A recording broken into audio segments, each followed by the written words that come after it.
Hello and welcome to the last video of my LCS Spring 2023 preview series. We're going to cover TSM, a squad that has went retirement home-esque. Last year was very tumultuous, to say the very least. I think tumultuous, chaotic, a downright mess is a good way to describe TSM in 2022. They used a ton of different players, swapping people out of the lineup left, right, and center. I don't know how they were able to convince Maple to come over to the LCS. I really do not know. Last year they went 11-25, and then at the academy level, 4-16-16. So depth really wasn't there. The highest level wasn't really there. Coach is Chowie.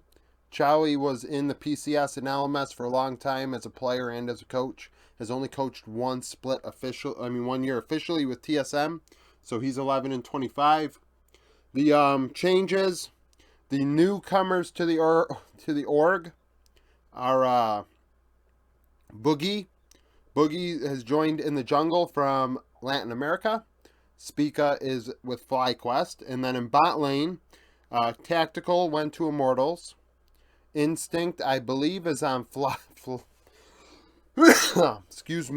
First, which is unfortunate. And Neo has joined from Dignitas in his place. Their academy team is extremely old. There's no mid laner, and I mean, the average age is 26.7 years old between the three players on the team. At the LCS level, it's 25 years old.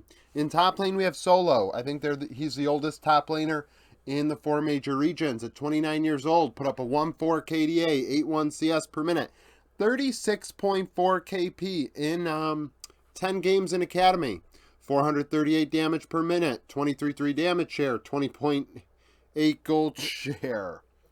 Shoot. Last one, guys. Last one. 2 solo kills in 10 games, 7 champions played, Ornn and Aatrox. He's a weak side player, especially at this point in his career. 36% KP is so low. I mean, 1 out of every 3 kills, Solo was there. Otherwise, he was doing his own thing. He is a weak side player. He's definitely on the downside of his career. Hanser, 27 years old. These numbers are from 2021 in Academy.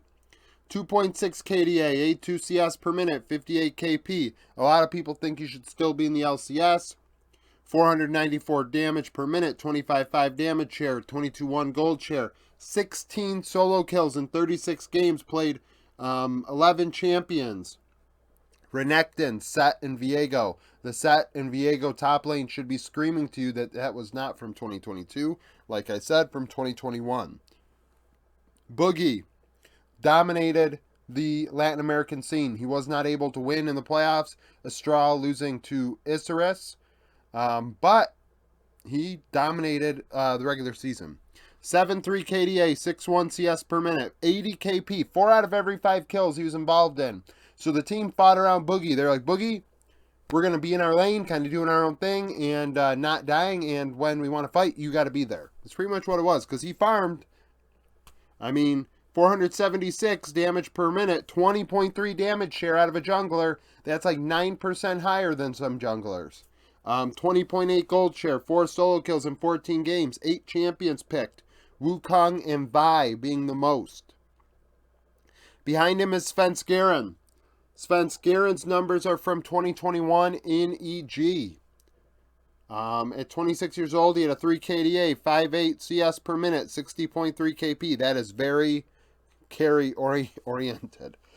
3 out of every 5 kills. Definitely a different time, though, so it's really hard to break down those numbers. 349 damage per minute, 16.7 damage share, 18.7 gold share. 3 solo kills in 23 games, played 9 champions. Xinjiao, Diana, and Viego, his most played. A lot of people memed on this academy team because it's a bunch of old players. And I just want to say, I have heard rumors from big names in the thing. Like, I've heard this.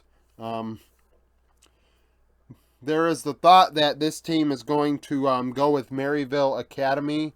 Well, not Maryville Academy. Maryville's University's team in summer as their academy team. They just can't get them now because they're in college.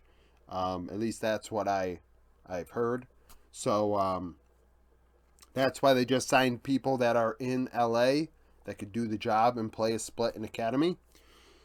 Maple is in mid lane. Yes, Maple from Flash Wolves, a storied player. Played in the LPL in spring, struggled, lost his job with Anyone's Legend. Somehow ended up with TSM. I don't know why he did that.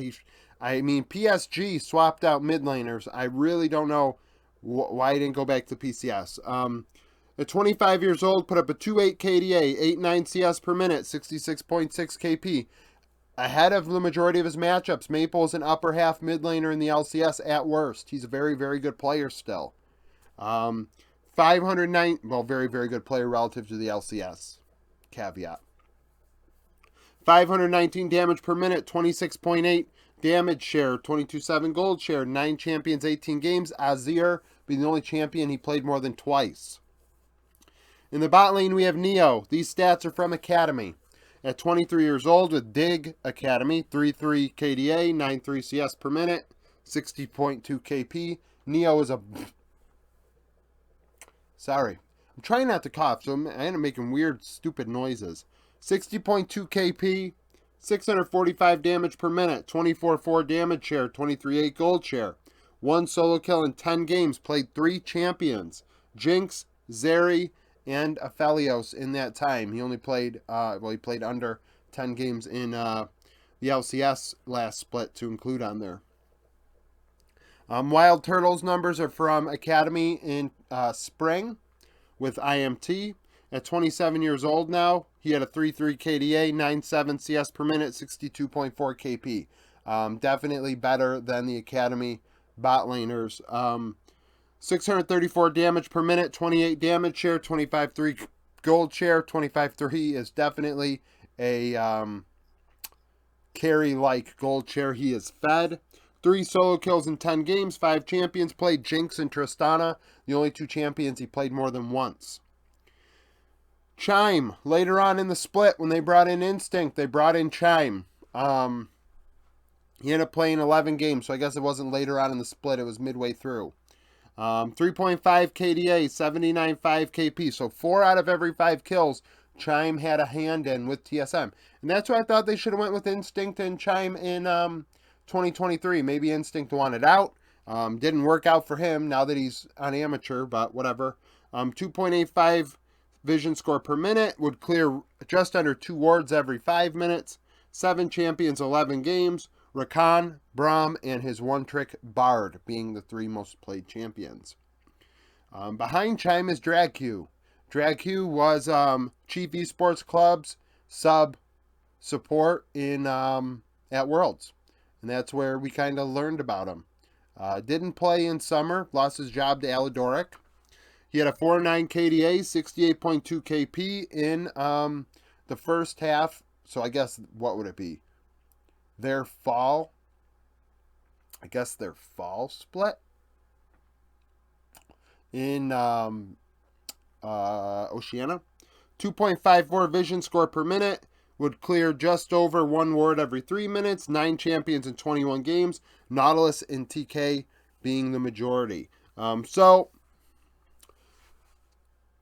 TSM, like I said, if they end up doing that Maryville University deal, where they end up bringing in those players in summer, I mean, there's at least a future with this team. Because right now, looking at the roster, there is none. Maybe you hold on to Chime. I will say another confusing thing about this team, or concerning, sorry, not confusing. They had Triple. Triple from Oceania was the backup to Maple, and he had what I thought was like an serious off the rift issue that caused them to dump him. And TSM does not need off the rift issues, right? So that happens, and then you see some things out of Boogie's camp over the last week that are pretty concerning in not exactly the same way, but a related way. And it was like, oh my God, is TSM just a disaster? Still a disaster? Like, come on. So someone's got to go in there. Hey, we're gonna buy this out. Like it's almost like got a clean house. Like everything's got to go. Like because something in here is causing some serious issues. I mean that's some serious stuff going on coming out of TSM. So comment down below with your opinions. Like the video if you like it. Subscribe to the channel for daily League of Legends content. Follow me on Twitter. Join the Discord. Become a YouTube member. And thank you for watching.